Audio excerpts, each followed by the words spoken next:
Suppose they go behind you. Oh, anymore come in.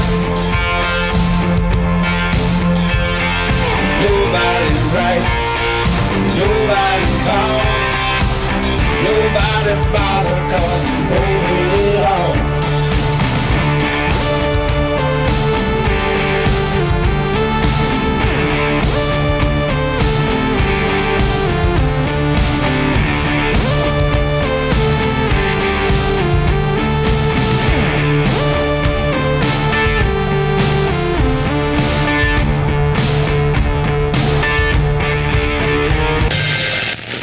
Welcome once again to Make Art Not Friends. Today on episode 10 of the podcast, we have a lot to cover, so we're breaking the discussion into two parts to make it more digestible, or at least we hope it will be. In part 1, we will dive into hero archetypes and the dangers of mistaking the celebrity persona for a real person, as well as degeneration or degradations in the general quality and conceptualization of art over the past century or so. We hope you will enjoy this discussion, and thank you as always for listening.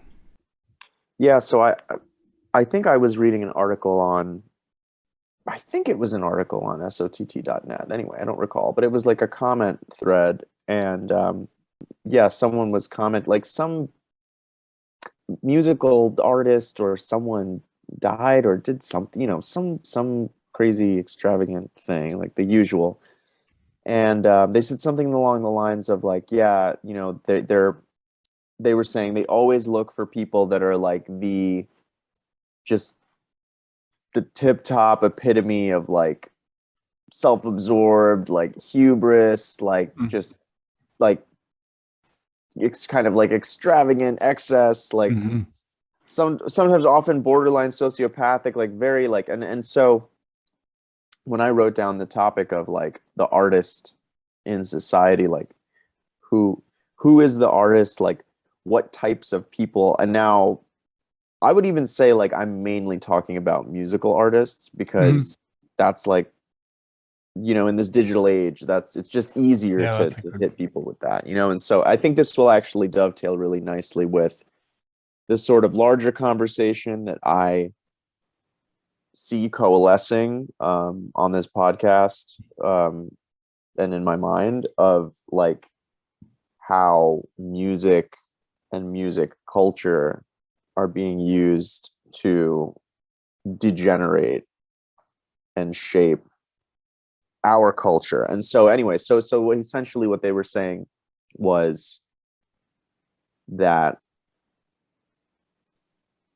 rather than, in most cases, rather than fame and fortune causing people to become a certain way, i.e., I don't know, greedy, self-absorbed, sort of just generally kind of like soulless and demonic, maybe.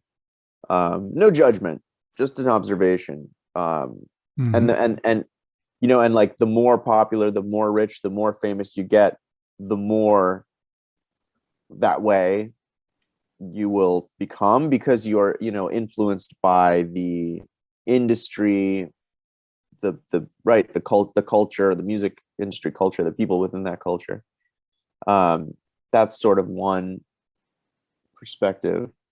Another perspective is that's the people with those personality traits are selected specifically for the purpose of being placed at those high levels, and the more they sort of the better, I should say, they are a match to this inventory of this like almost like sort of kind of sociopathic Myers-Briggs type of Mm-hmm. situation, like I not, and I shouldn't harp on that. It's not necessarily sociopathic. It's just sort of, I would say, narcissistic, um at the very least, like sort of like self-focused. And anyway, what I wanted to connect this to is that um Max Egan, right? Yes. So I was watching one of his videos. I'm all about, I'm really into like gematria and stuff like that, or to whatever extent, someone who, isn't like a 33rd degree, whatever, can be into stuff like that. Because I feel like, what do we really know at the end of the day? But um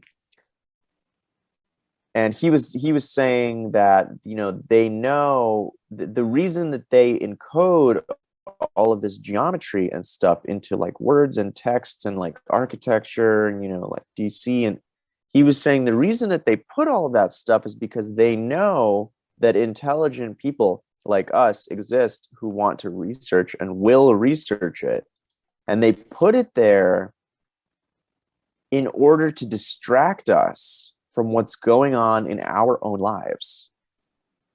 Mm-hmm. Because the most dangerous thing to them, actually, would be if we just looked at everyone looked at their own individual life and applied the principles of natural law to their own individual life, like boots on the ground, one step at a time, and not glossing over anything. And so if you get sort of the most astute people of the bunch, who of course are going to be the researchers, um, in some capacity, and you kind of like suck them into this rabbit hole of symbolism and ancient stuff that is fascinating, but ultimately doesn't really have much of a bearing or an effect on their own life, then you'll sort of be able to strangle any efforts they have of kind of like changing. But anyway, I digress. What I wanted to say is I feel like at the center of this strategy is because so this actually applies to both artists and to like the fictional characters created by artists. So actually there's a connector here, because for example, a lot of these, like Beyonce, right, they have alter egos. Mm-hmm. Especially these musical artists. And so I would say that the artist persona, that could be like, this is like a trinity: artist persona, alter ego / secret identity, and heroes, anti-heroes of fiction and folklore. What do they all have in common, right? From our vantage point, what do they all have in common? What makes them different from, you and me and Joe Schmo down at the corner store deli? We have a limited number of people we can influence, whatever. Maybe some people listen to our podcast. Great. You know what I mean? Whatever, I go to a, I don't know, frat party, whatever, you know what I mean? And we can, I can hold a room. I can talk to a room. People listen to me, but I'm not going to get on TV and talk to thousands of people. I'm not going to go to Madison Square Garden and like play a sold out show to a bunch of, vaccinated, boosted, tweeny boppers or whatever. But, and so that's the difference, is they are all larger than life. Mm-hmm. And so when we see them, when we regard them, it's like when you open a book, and in fact, a character in a book would be in this same sort of echelon, right? It's like the larger than life imaginal realm where, we like, let me put it to you this way. When you encounter something in your everyday life, or when I encounter something in my everyday life, I pass judgment on it. I think everyone does, and people that say that don't are lying, because everybody does. And if you know how not to, and you know how to stop, let me know. Like literally, I'll give you my email, because I feel like it'd be really cool to know how to stop having that running commentary and passing judgment on everything all the time. I haven't figured out how to do it, and I would wager that most people have not figured out how to do it in their everyday life. That's the caveat. However, when you are consuming a work of fiction, you're not passing judgment. You're not, because you're there, because not in the moment. Maybe later, if you have to write an essay or you're reflecting on it, but in the moment, I would say 9 times out of 10, you're caught up in the story. Things are moving like pretty fast, especially if it's like a page turner or a movie or whatever, or at the very least, most people are not aware enough when they're engaging with these forms of media or art. They're not at a sufficiently stable, individuated level of consciousness to be actually analyzing, how is this person behaving? Are they behaving in a moral capacity? Would I encourage this type of behavior in real life? Would I call them out if I saw? And especially if you think of something like the Marvel movies, right? It's set up in a way where everything that's happening is happening in a context that is just so radically different from everyday life that it's almost designed to short circuit that, like, well, wait a second, oh, that wasn't very nice, or like, wonder how he got away with that, or oh, yeah, I can't believe you just said that to her. And so this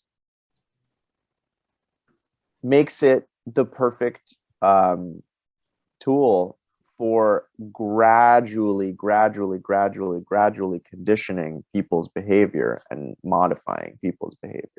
Because my sort of like thesis thing that I'm positing is that when you are a child, right, you kind of live in that imaginal realm, right? Everything is larger than life to you. You know, stuff happens. You just sort of absorb it. And they've proven that they've shown their brainwave activity is different. They're more in the trance suggestion. That's why they learn so rapidly. You know, if I get someone, and I have done this, into a hypnotic trance, you know, you have them learn just as quickly. All you have to do is just shut down all of that analyzing, assessing function of the conscious part of the mind that basically is constantly cross-referencing things, and, you know, kind of going back to the database and saying, oh, well, hold on, let's see, oh, this is happening, oh, well, what about, you know, let me consult physics, like, is that even possible? Captain America's shield is, you know, indestructible, is that even possible? But when you're a child, and when you're watching a Marvel movie, or when you're listening to pop music, there's something that is happening that is like you're having like a mystical experience, because it doesn't leave the room or the time, or you don't have the desire, or some combination of those things, to apply what you know about the rules of the world. And so this is kind of, and this really came together as I was saying all this, but I'm glad I was able to sort of articulate it. I think the goal is to essentially erode knowledge and erode morality on a fundamental level, and bring us back to a sort of childlike state where we will just sort of, where people are very easily programmed, and they'll kind, you know, like that they're led by idolizing and identifying with these characters. And again, it's very tricky, because they're not all fictional. Some of them are real. Some of them are real musicians. Like a lot of these rap, you know, stars that are like, you know, man, they're living hard and fast. Like, you know, we on the street, we on the block, like we selling Molly, like, you know, all that stuff, like that cultural, that trope, like at a certain point, when you have inundated someone with examples of that, and everyone around them maybe is like pretty normal and doesn't do that stuff, but all of these larger than life characters that like have gold teeth and like lots of money, and like they're at the club, they're surrounded by beautiful women, it starts to, you know, affect, just the same way that, like, you know, you could do that to children. If you show children a bunch of examples of people that like have it all, they're going to be like, oh, wait a second, well, I'm going to do what they do. You know, I want, you know, I want to be, you know, badass and popular and rich and have beautiful women following me. So I don't know, I just wanted to float that idea. I think that would be a really cool conversation, because it's the best way to conduct warfare. You know, it's like consistency is key. You just wear people down, and eventually you have their mind. And then regardless of what else is going on, regardless of the knowledge they have and what they know, once you've gotten into their head, it's kind of like you've pretty much won, you know, you've pretty much won that battle. And when you say gotten into their head, what, you know, and correct me if I'm not hearing you right, but in an attempt to clarify, it's not necessarily so much that, I mean, it is you've gotten into their head, but how so, or in what way, I guess. And it seems to me like it's gotten into your head. Basically, some sort of pipeline has been open to get around that critical thinking filter. Like, basically, let me give you an example, okay? Because I don't care about being politically correct. Like, if there's a good example, I'll just, so like, for example, I was at this one place in Connecticut, I think I might have told you about this, that was full of like really like obnoxiously wealthy white, like New Yeah, England. I've heard of that like, place. It's called Connecticut. Yeah, right. Yeah, well, yeah. I mean, spoiler alert. So anyway, yeah, I was in a place in Connecticut, and it was just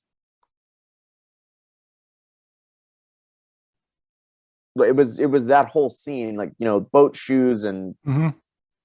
polos and Mm-hmm. like, I mean, like, it was as far as the eye could see.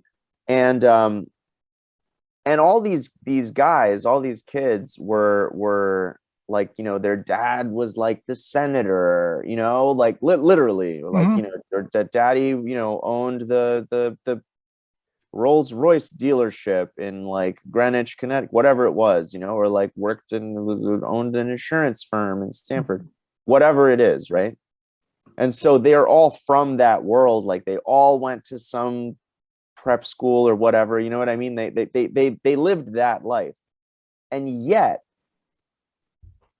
when we would get in the car, they would all put on the most like mind-blowingly thuggish trap music you've ever heard in your life. Like just demonstratively, like it was like nails on a chalkboard. Not just the music, but that they were listening to it. Do you understand what I'm saying?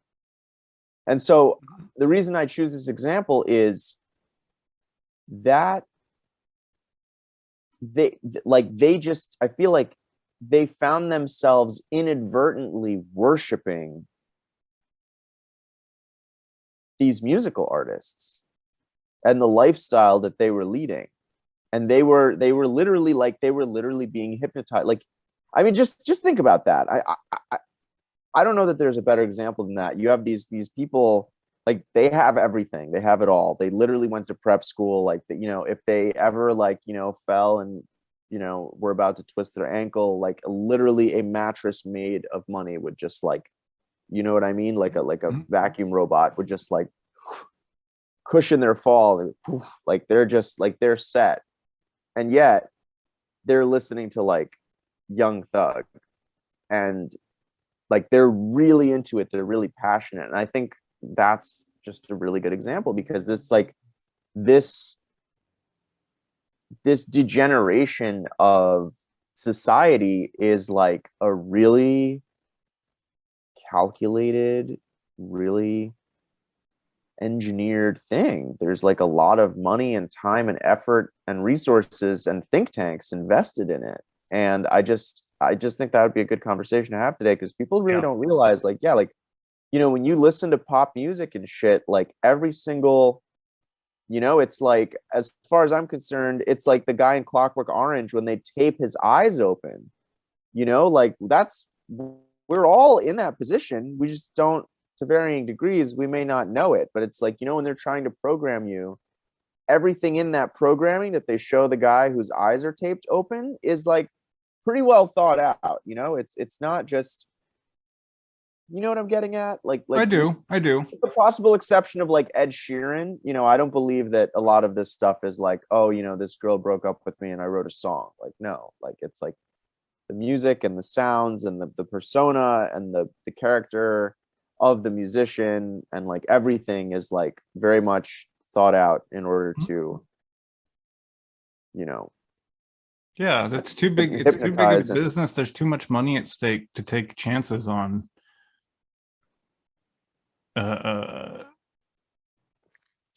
entertainer's image, public persona. I mean, there's too much at stake to let the entertainer decide how they want to be in the daily world.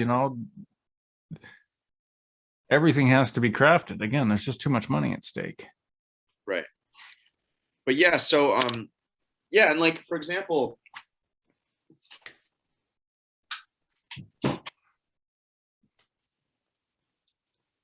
somewhere I can't remember where somewhere I saw it written.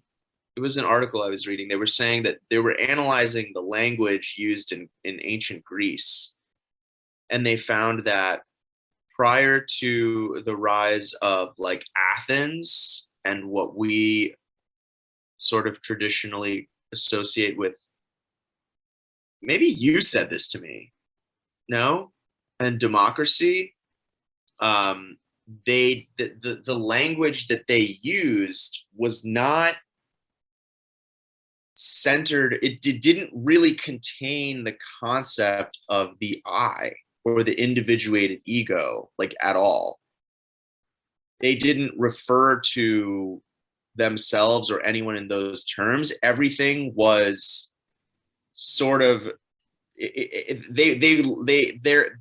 it was more of a mythic vernacular. They very frequently referenced, the gods and, the Greek heroes and like the Trojan War. And basically like it was shown that like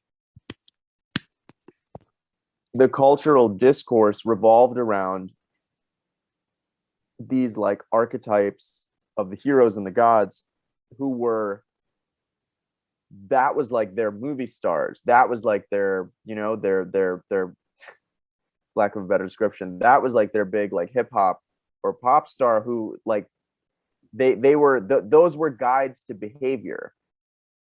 So it was just a different model, like just the, like in whatever, in Judaism or in Catholicism, you have a literal rule book, like a literal book of rules, like do this, don't do this, as a guide to behavior. It's very literal, it's very rigid. Whereas in the Greek system, it was more like loose, like, hey, check out this story. This, like you always say, this guy acted like this. Look what happened to him. This guy acted like this. Look what happened to him. He was full of hubris. The gods like turned him into a, fucking, I don't know, chamber pot or whatever happens, I just think it's really interesting because now what are our cultural myths? In America, it's just a vacuum. We don't actually have any real cultural myths that are passed down from generation to generation. We have new ones being churned out very rapidly. And that's why, if you go to like trivia or like some kind of a pop culture trivia game, like if you're even a little bit removed from stuff that happened in one decade, you don't know shit. You know what I mean? Because it's just being produced and reproduced so rapidly. So I just think I think that's where I want to kind of zero in on, is like, what do we have to look at as a society, as a culture? Like, who are our examples to look up to of how to act? Because it's not Zeus, it's not Heracles, is it Young Thug? Like, because if it is, then like we shouldn't be surprised as to the way things are going, and there's always that sense of thinking of I-ness, individuated consciousness, as more a composite of mythic archetypes, so to speak, Zeus and whomever. You're right, and a lot of that is explored by, or was explored by, the psychologist Julian Jaynes. His book, Consciousness and the Breakdown of the Bicameral Mind, talks about how language used to do that thing, and now the language we use, the idea of the bicameral mind being there was an I-ness, but really it was these archetypes that were painted as or talked about as external characters, but that wasn't really nobody took that literally at the time. Rather, they had the sense that there was the I in the mind, but then there was also the other in the mind.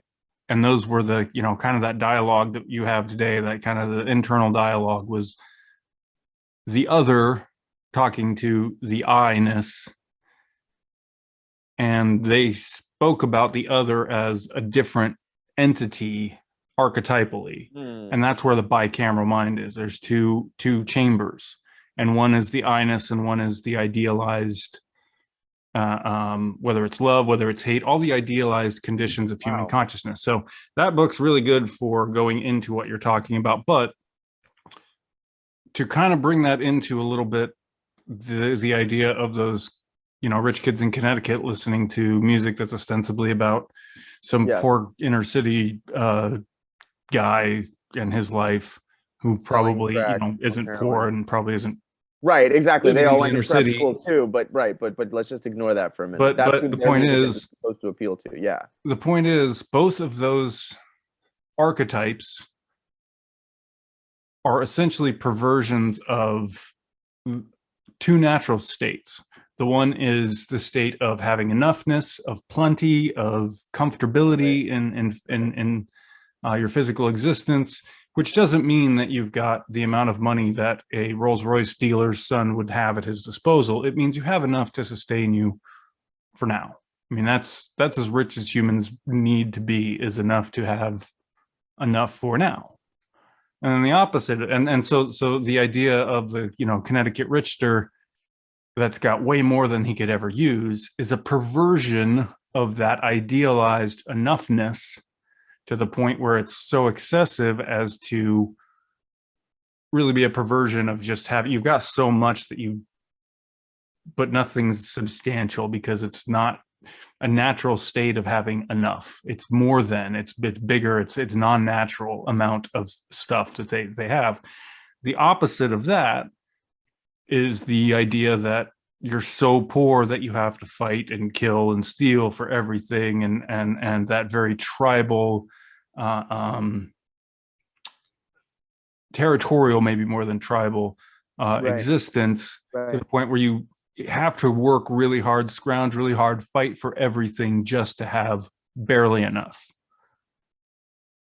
Both of those states exist, but the rich kid and the thug rapper are perversions of those states that are then repackaged and sold back to us. I mean, that's again what the alchemy of evil is all about: taking something natural away from the individual, mutating it and selling it back to them. And so you've got these kids that are so rich that they have no idea what poverty's like, but that's not natural. So they're drawn to the opposite. Exactly. And the opposite is so far removed that there's never a balance, that it's this big swing between these two extremes, rather than finding, you know, the natural thing is to be at points in your life where you have enough and points in your life where you're struggling to have enough. That's kind of the natural ebb and flow. You know, you might have 3 or 4 very successful crop seasons in a row, and then one where it's a drought and you really have to struggle. You know, that's the nature of life in the world, at least as it is, as we know it now. So yeah, it's interesting because I think that those rich kids are trying to get to some semblance of that, you know, balance, but the only options available to them are so wildly extreme that if they come into balance, it's that very quick moment when they're swinging rapidly between extremes. So it just crosses, but it keeps. Well, and I think that because they have essentially only known such exorbitant wealth and comfort, that in order to balance the degree of that they have sort of like seen and experienced, that has really made up most of their experience, they seek out like the most extreme, the opposite polarity, which is like extreme instability, extreme violence, extreme chaos. But you know, it's really interesting too, because when you look at like, wait, and you're like right there, you're in Seattle. I was gonna say, if you look at like Portland and this whole, you know, foaming at the mouth social justice warrior phenomenon, it's like 95% suburban middle-aged white, middle class, upper middle class white kids that have literally never, I mean, like, you know, the worst thing that ever happened to them was they got a C on their fucking algebra final. You know what I mean? And so it makes sense that they, like you're saying, they gravitate towards a real life manifestation or a real life experience, even if it's someone else's experience of struggle and of adversity and of like, because it's not, I mean, you know, it's, I don't think anyone in their right mind would say, no, you know, no one is oppressed. No one has ever been oppressed. You know, no one has ever been judged for the color of their skin. Yeah, obviously, you know, it's plain to see to anybody that is and has taken place. But to, you know, to hyper focus on it and fall into that world sort of is indicative of like a thirst for adversity, is a thirst for, you know, seeing the world from that angle, right? Like the haves and the have-nots. Like, what, you know what I mean? Because and honestly, a lot of Black people that I know, in fact, I was just talking to a couple of them, you know, the other day, you know, they're just like, yeah, it's you know, like, this is the world, like, move on. Like, why, you know what I mean? Why are you going to get sucked into like a zombified movement like Black Lives Matter over it? You know what I mean? Like, you just because the thing that this movement says it exists to fight exists in the world doesn't mean you should like sign up for the first, you know, corporate sponsored nonsense that, you know, the wind blows your way. Mm-hmm. And so it's just, anyway, I just think that's another illustration of the same point, that the people who do jump on that bandwagon are the ones that are essentially, they're the most desperate to like get their fix of like, oh, my pendulum has been just only swung this way and I'm like stuck over here, so I need to like over identify with some, you know, alleged adversity that someone else is going through in order to balance it out. I just need to feel something. I need to, you know, I need to dive into the plight of the have-nots in order to reach that center point of, you know, nirvana or whatever. Anyway. Yeah. And, you know, something that always struck me, especially when all the BLM stuff was going on now, 2020, and I don't know if you heard of the CHOP Seattle Autonomous Zone that they set up, quote unquote, during that summer. But, you know, having gone down there a couple of times when it was going, and, you know, been sitting on a bus when a big end immigration and BLM kind of march was happening, and they walked around. I mean, the bus literally had to stop in the middle of the street while these people walked past us. But, you know, look out the window and it is, I can attest, 90% or thereabouts white kids between the ages of, say, 16 and 25. And knowing Seattle, this is a pretty well-to-do area. You know, even the tougher spots, tougher neighborhoods, quote unquote, it's not Detroit, it's not DC, it's not, you know, to say nothing of Mumbai or Calcutta or Tehran or whatever. Or Camden. Like Mexico City, for crying out loud. Right. Or like Rio. Yeah. Yeah. There's not entire communities who live their entire lives in a dump, literally just picking through garbage for their entire life. I mean, that's, I can't remember the name of the documentary, but a couple 5 years ago, it was a documentary about the people that live in this huge landfill outside of Rio. And all they do is pick through the trash and find stuff they can sell. And they literally live and build their houses in and out of that. Anyway, so, you know, it's not that. Seattle's pretty well to do. So these 18 to 20-year-old or 16 to probably 25-year-old is a better range. You know, they don't really know what they think they know about poverty. Not that I necessarily have firsthand experience with that level of poverty either. But here's what always strikes me about them. You're in it here to help the poor and help the oppressed and help the downtrodden. First of all, who is it specifically that you're trying to help? Because you can try to help some idealized nebulous group, but if that group doesn't really exist, or if it's just your idea of some, you know, theoretical, you don't know who that group is because you're chasing the algorithms like little stick that makes you and or all your friends, or you and all your friends, think that you're a good person because you have all of the 16 items of flair. You know, you've got the rainbow and the BLM fist and whatever else. You know? And then, you know, even if you could, you know, assuming for a second that there is a real group, that there are real people at the end of your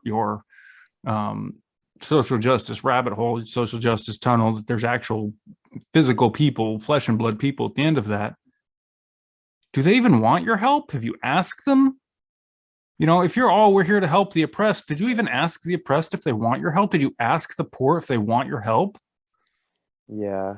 I mean, first of all, who are they? Tell me, point to who you're trying to help. And second of all, tell me that they said, yes, please help me. Because otherwise you're wasting everybody's time. If you're trying to help somebody that doesn't want your help, is it going to use your help? Well, and that's the thing. I doing? mean, I think it's plain as day to anyone with who's really looking, that they are the like textbook example of like the useful idiot phenomenon. Yeah. Because the whole impetus for all of this was literally generated on their Instagram feed. You know what I mean? Like these kids did not give a fuck and would not give a fuck about any of this stuff if it hadn't started popping up. And it's just social engineering at its finest. And so like at that point, yeah, I mean, it's kind of interesting. It's just the newest version though, because again, not to always relate everything back to Christianity, but that was the drive for, Alan Watts talks a lot about this too. You just reminded me of that because he was saying, like the Judeo-Christian West has been quote unquote improving the world, has been on a quest to improve the world for, few centuries now. He's like, and we've just we've wrecked everything. But it's just all that does is create this, and it doesn't even create sameness. It just creates a frantic desire for and obsession with sameness. And then you have the phenomenon in like, India and all of these like countries where all of the people are like frantically lightening their skin. Do you know about this whole thing? Like in Haiti and in India, and it's like this whole thing where like and like all the movie stars and all the people that are really big, all the beautiful women that everyone idolizes are the ones that have like the absolute lightest skin while still sort of maintaining, like they're still whatever they're and it's just so he was just saying, he was echoing what you're saying. He was like, how do you know what's best for other people? Did they ask for your help? Do they want to change? Do they want your modern conveniences? Like, who says this is the way that everyone is supposed to live? Who says people are better off with your so-called fucking, equality or social equity or whatever? It's like, and I'm not saying we shouldn't protect the vulnerable elements in society. That's not it. But I think what all of this ends up being every time is just, another kind of shapeshift of, the state being like, oh, hey, like, look at all these disadvantaged people. You should really like give me more power so I can expand this safety net even more. Like, you should really. So we can raise the debt ceiling another, I don't know, 15 fucking $trillion or just some made up number. And then, like, just we'll give you an even greater safety net. All you have to do is buy into this crap, and there's one thing to keep in mind about safety nets. They only work if you're in a circus. Safety nets are they're only used in circuses, so just point that out. Otherwise, nets are to trap things, not to. And I guess maybe if you're washing windows on a skyscraper, you might have safety netting, but that is the right. If you're, yeah. But really, it's the concept of a safety net comes from the circus, which I always think is interesting. And it's a net too. Nets for trapping things. Nets are for trapping things. Yeah. Well, and now we're all using the net to communicate. What the fuck does that mean? Or the web. The web. Either way, it's a trap. They're both used to trap things. Spiders don't make webs to keep flies safe. They really care about the welfare of those flies, actually. Yeah.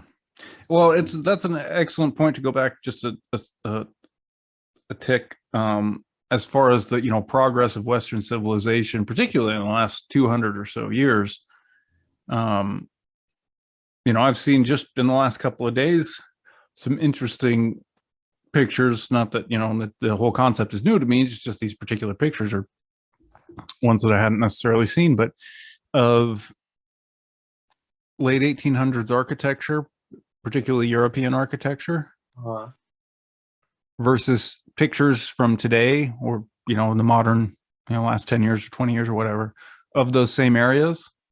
And one of the most kind of jarring ones to me is I don't remember exactly what bridge it is, but there's a photograph,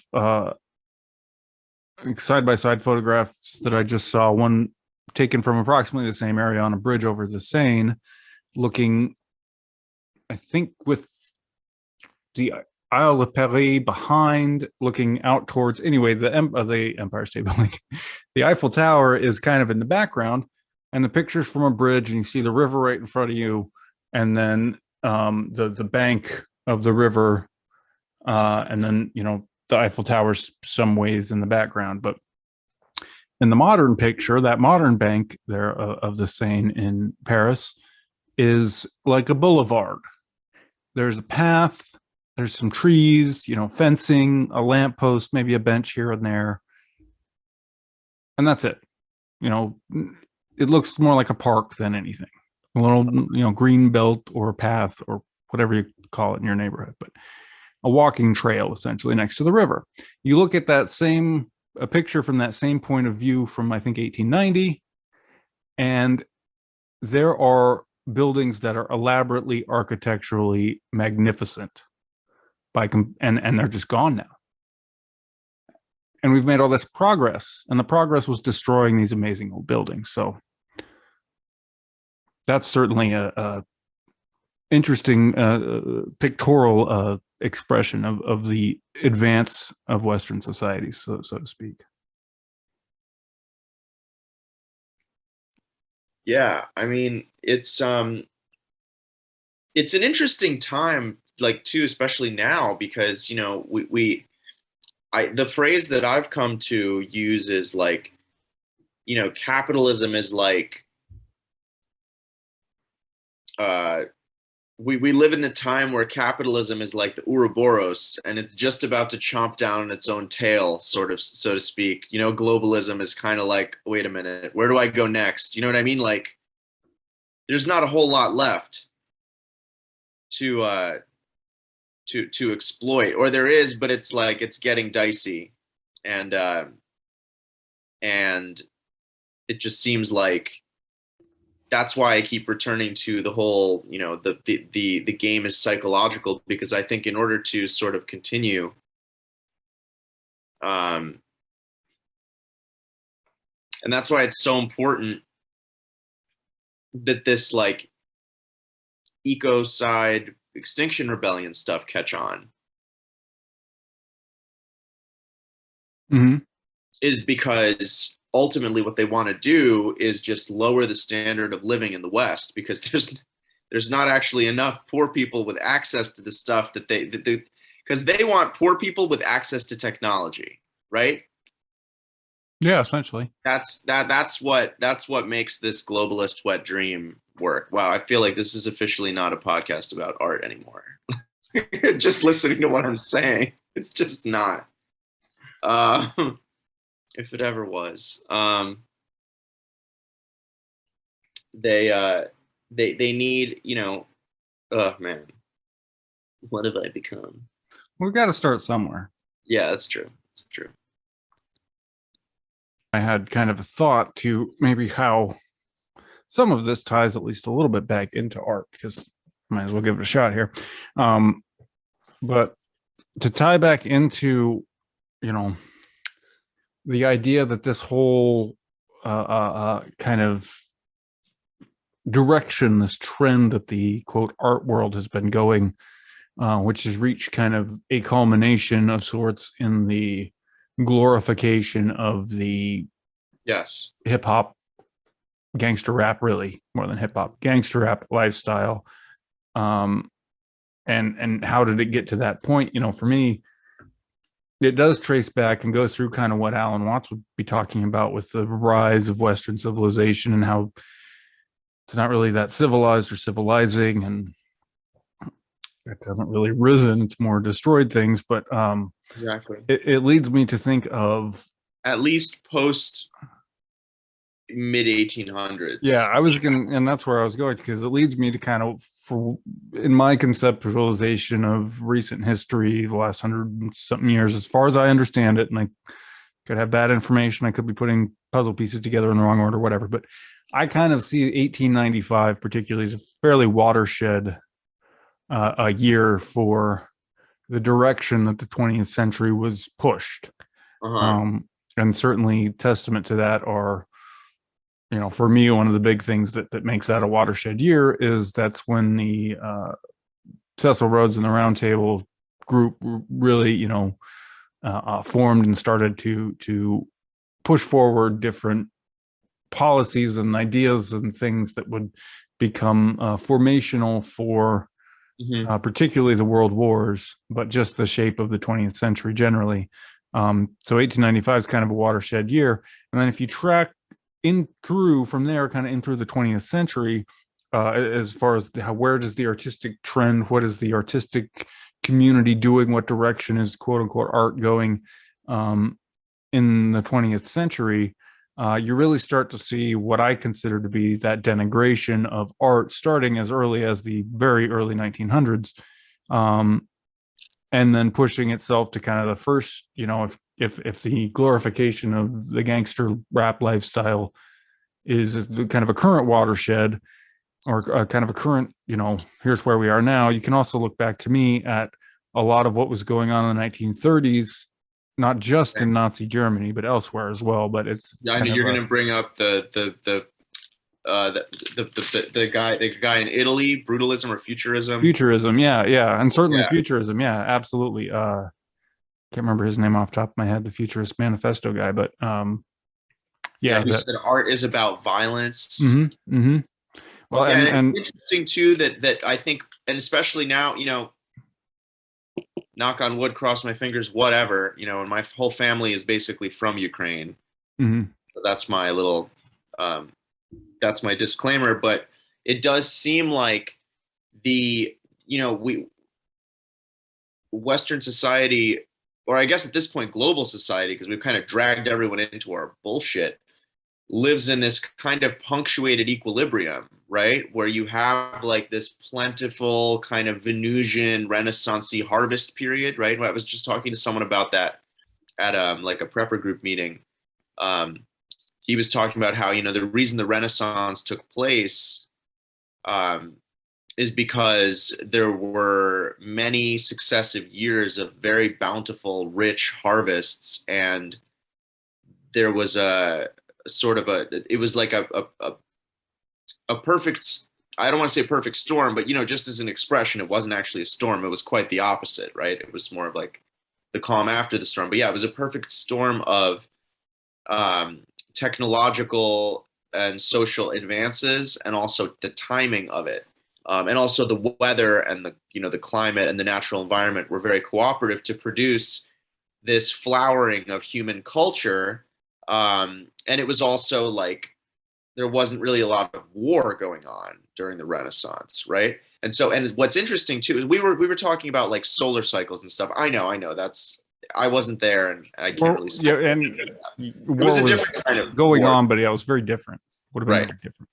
But it was more like, and then back in the day, Italy wasn't even one country yet. It was just nation states. But what I was going to say is that it's interesting because, and also the thing with solar cycles and growing conditions were extremely favorable back then. That's why, Renaissance art is like, naked people and grapes and like, voluptuous, supple breasts and whatever. And so what does that remind you of? At least in character, it reminds me of the 50s and the boomer generation, because that was the time that solar activity on Earth peaked. So all of this global warming stuff and this whole sort of mentality of like, endless production and like, what I mean? Like everything was too big to fail kind of at that point, and also, the US was in a really good position. So I feel like they had more of a solid foundation for some of these. The dreams were not exactly pipe dreams yet, because that we hadn't lost as much. But the thing that they both have in common is that there was a building up. There was a building up of the human spirit, right? At least, I guess it's arguable depending on how you view the Renaissance, but at least like in America, during that generation, it was like, very much like, and I've spoken to people who like worked and came of age during that time, and they were like, yeah, it was great. Everyone had jobs. Like all the people who were consumers were the ones that were doing everything. But anyway, I digress. The point that I wanted to make is that I feel like these sort of, if there's like a great conflict or a dark age, it tends to be followed by like a punctuated equilibrium of like this time of plenty, if you will, where art is allowed to more or less evolve naturally and organically versus so the global control mechanism kind of relaxes a little bit during those periods. Whereas now, and or going into World Wars I and II, it's more like the opposite. Like the financial system is getting a little dicey and they're like, okay, we need to crack the whip. And in doing that, they do several things simultaneously. That's the point I'm trying to get at. They do the wartime and the food shortages, but it's also very important, arguably the most important thing for this sort of cyclical thing that happens is to break the human spirit. And that's why, like, there was a lot of like artists and artisans and stonemasons prior to World War I that were at an extremely high level of craftsmanship, like extremely high level of craftsmanship. If you look at pre-World War I, like late 1800s architecture and, handcraft, like these people were like, to say nothing of the fact that there were many generations accumulated of wisdom and knowledge and craft, and, it was the family business, but they were at a really high level. And then war comes along and sort of you have this beautiful and just exquisite craft and art, like physical art in many cases, that took centuries to build and refine. And in an instant, it's sort of like, it's Hiroshima away, for lack of a better description. It's kind of vaporized. And then in the dust cloud afterwards, people are like, whoa, what happened? And then us looking back, we're like, well, we doubt the potential of the human being on a fundamental level. And that's something we don't necessarily have to talk about today, but a lot of these theories coming out in alt media like Tartaria, I think are really interesting, because while they fascinate me as well, it's like this theory is a symptom of how disconnected we are from our past, where we're like, oh no, impossible. People couldn't have made that. Really? You know what I mean? Or that's what they're essentially saying. They're saying, oh, well, modern people couldn't have made that. Europeans couldn't have made that. It was some forlorn, like long lost. It's like we are projecting this other into our past because we are so disconnected from this patient,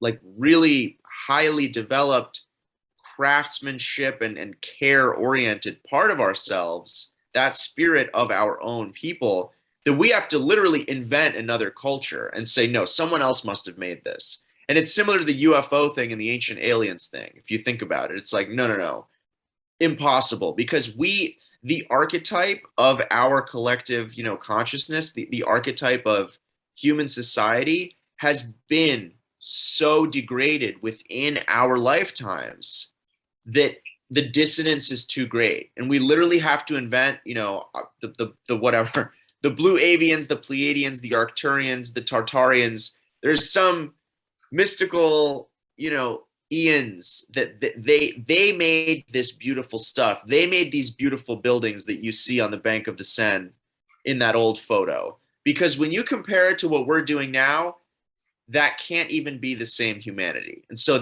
I just wanted to sort of squeeze that in there and say, I think they've done a really good job in degrading our image of ourselves. And that's the point I was getting at initially with all of these movie stars and musical artists is, back in the day, they didn't have iPhones to constantly be taking selfies. And a lot of these like people who were working dawn to dusk, they may not even have mirrors.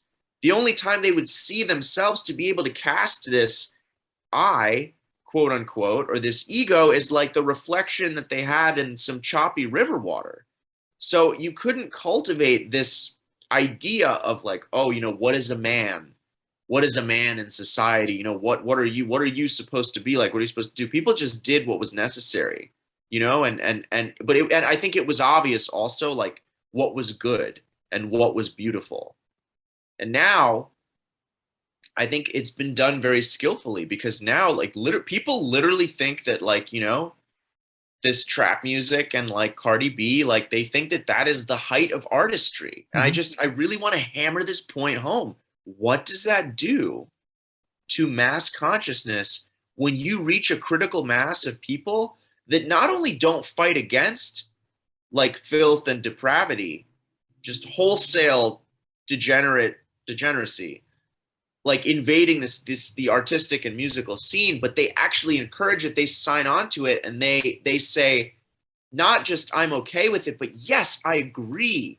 This is good. This is progress. We're progressing, you know, like Beyonce, Cardi B, etc., you know, Megan Thee Stallion, whatever, like they're so brave. Like when you get to that level, when you get to that point, you can pretty much take that collective mindset and do whatever the fuck you want to it. You know what I mean? Because that's my, anyway. Maybe I'm getting ahead of myself, but I think it's similar to when you hypnotize someone.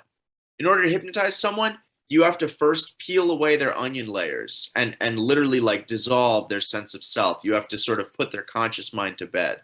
And I think for us, that's kind of like a lot of what natural law talks about, objective morality. You know what right and wrong is. I know what right and wrong is. We all know what right and wrong is. But when we consume enough of this media, we start to become delusional about it, because our mind is full of images of people doing unspeakably horrible things in a very casual manner. I mean, I don't know. What do you think? Am I off the mark?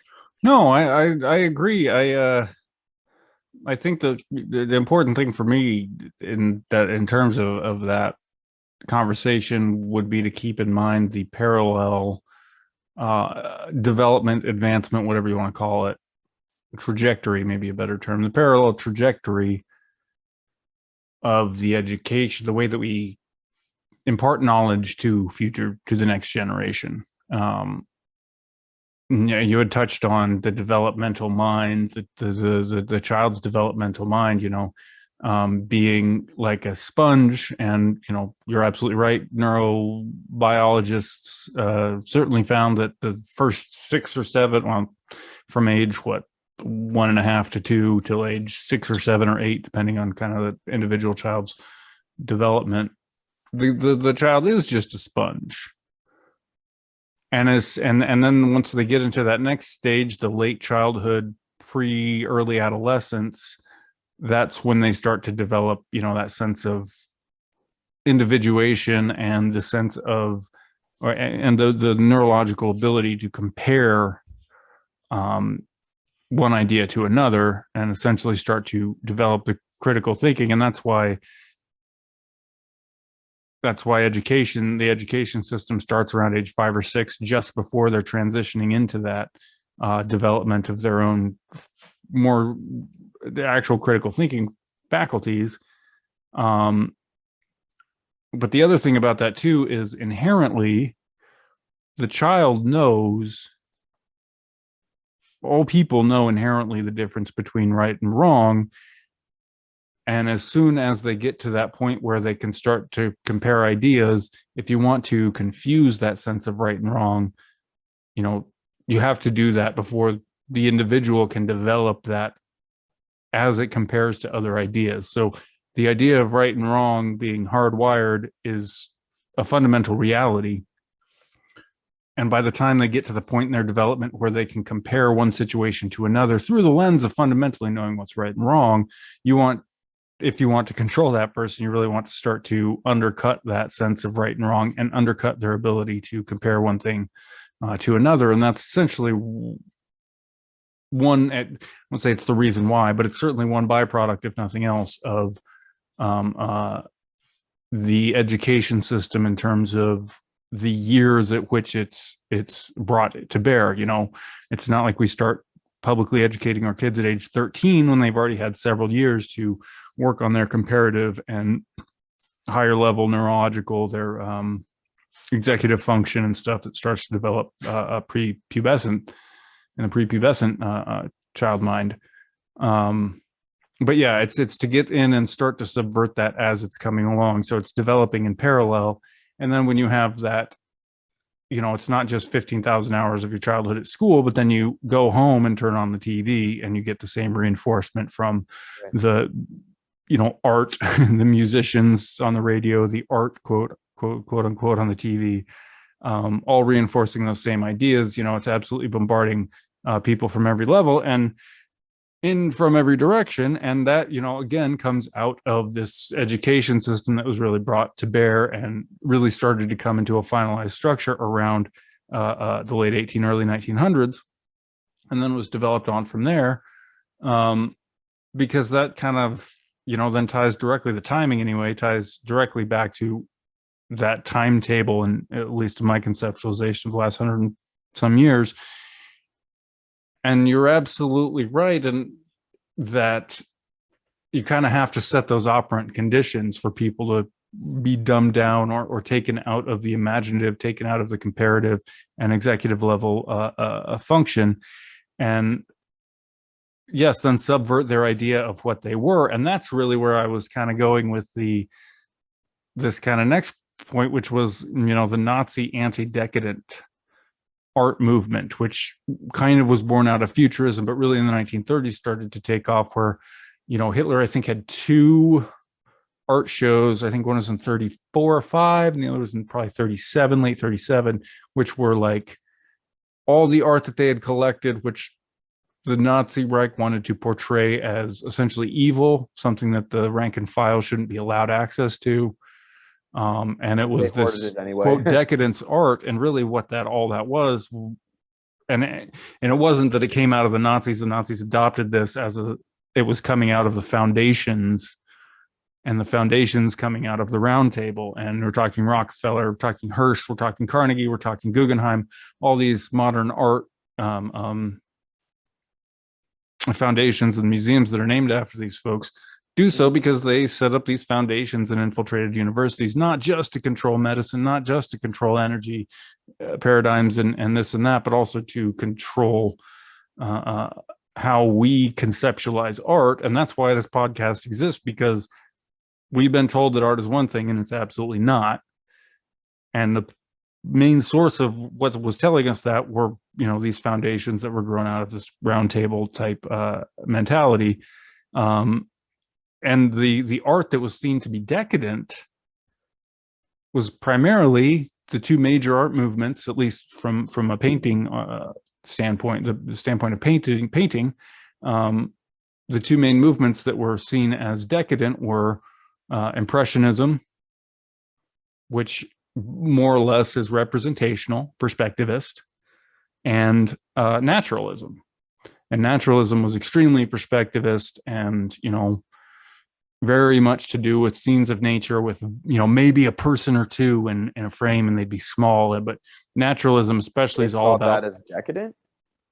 Well, the Nazis called it decadent. That's what they labeled decadent art, was Impressionism and Naturalism, in favor of representative and particularly abstract expressionism. And that is not perspectivist. That is, it's abstract. Mm-hmm. And so abstract expressionism then would go into the 50s. And this is where I don't think the 50s were gossamer. They were not. Anyway, I don't want to speculate on people who lived and grew up in the 50s and how accurate their interpretation of that period was in terms of broader context. But that aside, that anti-decadence movement moved away from perspectivist art, where the artist is saying, this is where I'm standing, this is the scene that I'm seeing, I'm painting it. And that was big in the naturalist movement. This is this great vista and there are hills as far as the eye can see, and look how big and strong and great nature is. And if there's any people depicted, they're going to be small little specks on a hill way the heck out there, just to give people the sense of how big nature is. And how with all this technology that's come around about, from the Industrial Revolution, we can't forget that we're still these tiny little cogs in this huge, huge expanse of nature, that we are part of that, that we are a bit in that whole sea of nature. And that idea, I mean, just the idea that that would be labeled decadent is a perversion of the word decadent to begin with, but that's what anti-decadence art was about. And the funny thing is, it's not that Hitler and Goebbels and Himmler and these folks that were going around, right, you know, after Jews had been kicked out of their homes and taking the nice art. right. It Rules wasn't that for they thee thought and it was not for evil me. art. It was they Right. wanted people to think that it was evil art. Exactly. So that then, as the post-war period and even, you know, in the interwar era, it started with the futurist movement, which started, I looked up Tommaso Marinetti, started the futurist movement in 1909, and it really got traction after World War One in Italy with the fascist social system that they were running there was big on futurist art. Mussolini liked the futurist movement quite a bit, and you see a lot more of it in the 1910s and 20s. But that was all the forerunner. Even futurist art, a lot of it was perspectivist. You know, it might be kind of abstract, but it was not expressionist. Most of it was perspectivist. You know, you would be seeing this train moving through this, you know, really advanced looking city, but it was still like you were standing there looking at something, as opposed to a blur of color, which was supposed to express the notion of the idea of movement. And they're somehow kind of abstractly express the idea, well, this is a painting of a train, even though there's nothing that looks like a train. At most, you've got some lines that imply movement. And so you're expressing the feeling of being on a train without showing being, you know, and so it's not perspectivist, it's expressionist. And usually, you know, as it got on later, you get to folks like Jackson Pollock, which is expressionist, abstract as all get out. And, you know, really his art, to me, there's no substance. There's no perspective being communicated. There's no worldview in that art except fuck it, you know. And that was the direction that art's been taken in the last 100 years. And I think the ultimate, or the current kind of high watermark, if you could call it that, is this glorification of, like you're saying, high levels of immorality coming from all different sources of art, you know, media, really, advertising, really, to, you know, because that's it. It's no longer art. It's now advertising this twisted lifestyle. It's now advertising that you should be like Bono or Beyonce or Cher, not the real person, but the persona that we all see, which is It's really like devilish, larger than life. Yeah. We don't see, you know, I'll use Bono because who cares? Bono is not Bono. Right. Bono is a character that whoever his real name, whoever he is playing, and whoever he is, his job is entertainer. Exactly. And that's the role that he plays when he is at work. Yeah, and if for you those look people, at they're almost always at work. And we forget that these are entertainers playing characters. We think that Bono is a real person. Right. No, that's the thing. And it divorces us, like you're saying, from understanding ourselves and our past and having a connection to that. And undersells our ability to think about ourselves as, you know, I don't need a persona. I don't need to create, like you're saying, some identity. I don't need Tartarian, whatever Ian. I don't need some other thing to come and do this for me. So right. And I think, well, yeah, you made a lot of really good points. I want to say that, yeah, it's important to remember, you know, to the extent that you don't want to be influenced subconsciously by these people, that you know, anyone on the world stage is a paid actor. If they're a musician, they're a paid actor playing the role of a musician. You know what I mean? They may still be able to make music. You know, they may still have musical training.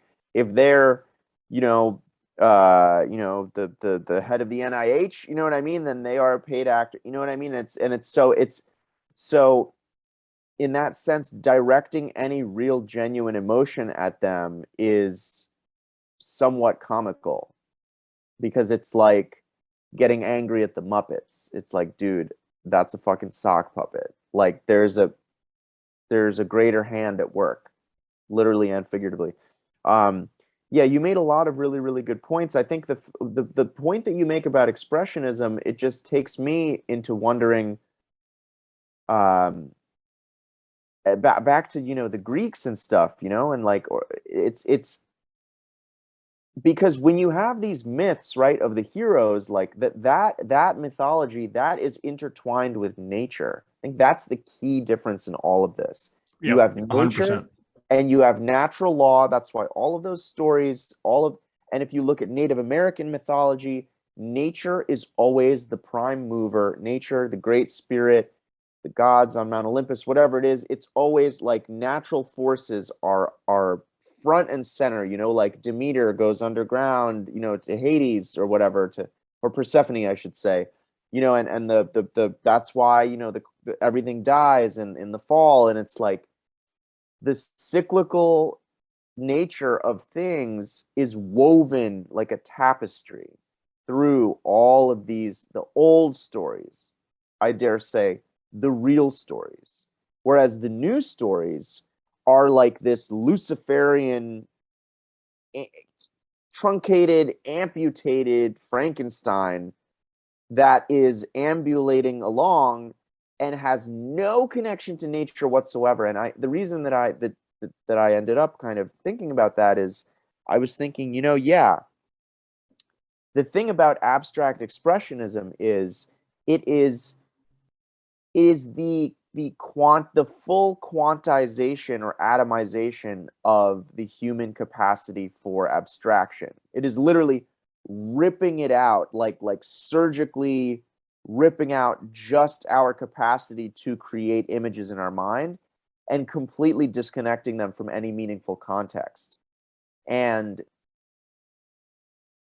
that's just really interesting to me, because I think that very much falls in line with what appears to be the goal for a lot of this stuff, which is just making people just delusional and out of touch with reality, just flat out, and having a VR helmet on, whatever.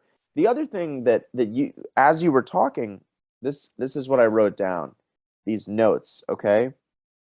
Because we were talking about children, and in order to so I believe, not believe, I think it's proven that children are programmed to mimic. They're programmed to look up and emulate. They're programmed to look up at adults and functional, shall we say, full-fledged members of the tribe, and say, wow, look at father, he's so big and strong with his bow, and he goes out and he helps the other men hunt the antelope and whatever it might be. Or, father is, building ships for the Queen's Navy, whatever the fuck it is, right? Right? And there's a voltage drop, if you will. There's a power differential. You're like this small, relatively ineffectual child. You don't have any special skills. You haven't been assigned a role in society. You don't know how things are done. You don't know what you're going to do. People don't really take you serious. You know what I mean? And so you're down here, and your role model, if you will, is up here. Okay?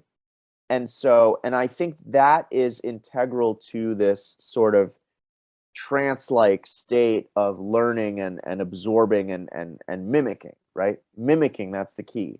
So what I was thinking is, how do you recreate that in an adult? Or how do you extend that process so that the person never actually grows up and is constantly in this childlike state of, wow, look at so-and-so. So what I wrote down is culture of the global man-child. Children dream of becoming grown-ups, right? When a person becomes an adult, and that's why you have all these coming in a tribal society, in a traditional society, you would have a coming of age ritual, right? We don't have that in our society. We do not have that in our society. Anybody who disagrees, we should have them call in. I will debate that point with you. I will be happy to debate that point with you until I need to be involved. I would say some smaller pockets of culture have something akin to that. They do. I think the more, I mean, you would agree, I'm sure. The more homogenized and the more standardized the culture becomes, Western less society, of that. no It's way. honestly, it's interesting too. Yeah, it's like the same way that we destroy our food, we destroy the identity of our food by processing out everything meaningful, namely the minerals, the literal physical anchor and the good stuff that's supposed to be in there. We don't actually need that many calories, incidentally. This is something I'm learning. Calories are kind of a psyop. What we need are minerals. Minerals are literally I mean, there's a lot I could, but there's something very special and magical about them. They literally are required to like anchor down this electric God source field. And so, and it's now there are no minerals left in food at all. And any minerals that there are in something like wheat are all processed and bleached away. And they, what do they put in instead? Enriched flour, iron filings. Synthesized versions of, and that's what's in your Centrum Silver as well, is just iron filings and calcium fucking metal shavings. That's what byproducts from manufacture of other chemicals. Exactly. And so it's the same thing with art and with myth as well, is everything is processed and homogenized. Like New Age, I always come back to New Age, is the perfect example. New Age is the soylent green of mythology and of spirituality, because it's this reconstituted, vaguely, plant or fungus or, dick cheese based fucking like, patty that's like unclear who came up with it or what, Bill Gates 1984 nightmare it's from. But the point is, you'll never find out because it was made in a lab. It was, cultured in a vat. They're all the same. It's got your things they tell you need. It's got your protein and your carbs and your, whatever. But the thing it doesn't have is any connection to the real world.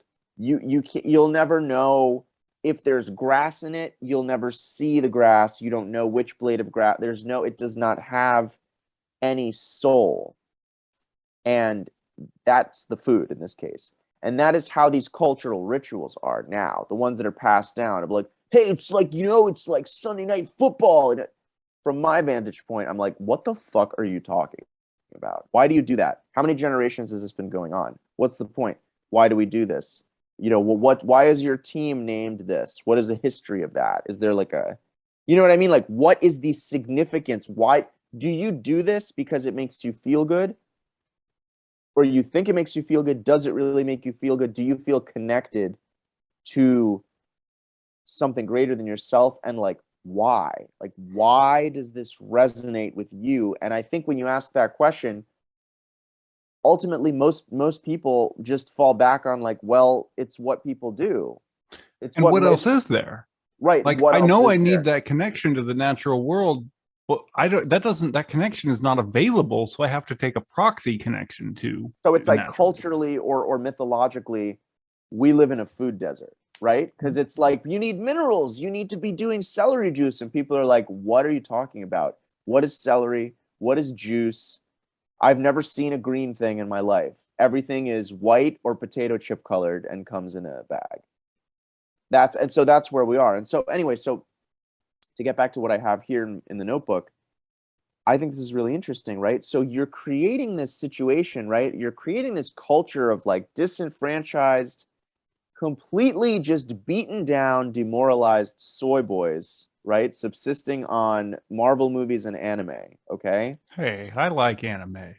I like anime too. Just kidding. I take shots at myself. Well, like, I don't like to admit, like, there's certain ones. Some of them are beautifully drawn. But anyway, but you get what I'm saying, right? You totally get what I'm saying. Yeah. Well, no, like I said, the art is beautiful. But I don't think I don't think either of us can deny that. Yeah, like anime. I'm not like standing here full throating defending anime. I No, was I just know. making mostly a joke.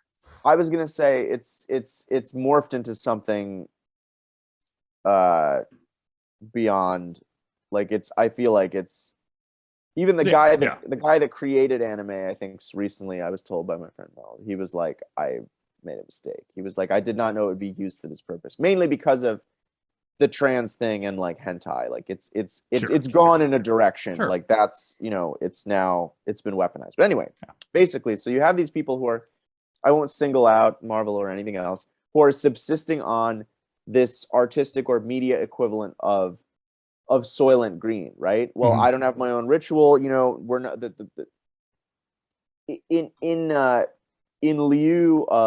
in the vacuum of, the tribe all got together and we went up on the cliffside at sunset and we all shot our bows and, tried to take down a gazelle. That doesn't happen anymore. Nothing like that happens anymore. There's the hunt. There's not even really the harvest. We have no connection to what makes life work at all. Our food literally shows up. We literally go into a supermarket lined with corpses of flesh beings and fibrous vegetal beings with some liquids, and we just pick things. And it's like someone somewhere, I don't know. You know what I mean? Like if you ask kids these days, where does food come from? They say Walmart and Dollar Tree. And we hope you've enjoyed the first half of this discussion. We'll see you when we pick it up in the next one. Take care.